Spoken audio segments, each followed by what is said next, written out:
Marked, जैसा मैंने बताया उसका पहला फ्लोर आपने देख लिया। अब हम चलते हैं दूसरे फ्लोर पे।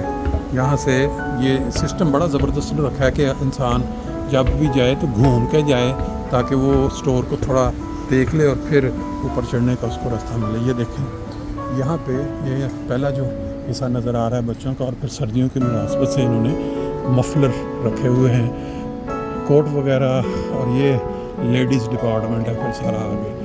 बीच में मिक्स करके इन्होंने बेल्ट्स वगैरह भी रखी हुई हैं। पहले किसी ज़माने में यहाँ जैकेटें होती थी और बड़ों के लिए तकरीबन सारा, लेकिन अब इन्होंने यहाँ ये देख सकते हैं आप जूते, और ख़वातीन जो छोटे बच्चों के साथ हैं उनके लिए ये सारा हिस्सा है। और वैरायटी जैसे मैंने बताया ना, ढेर लगा देते हैं, जो भी बंदा है उसके लिए कुछ ना कुछ। यहाँ से ये देखें क्रिसमस के हिसाब से रेड कलर के ये कपड़े, ये इनका बच्चों के लिए चमकते हुए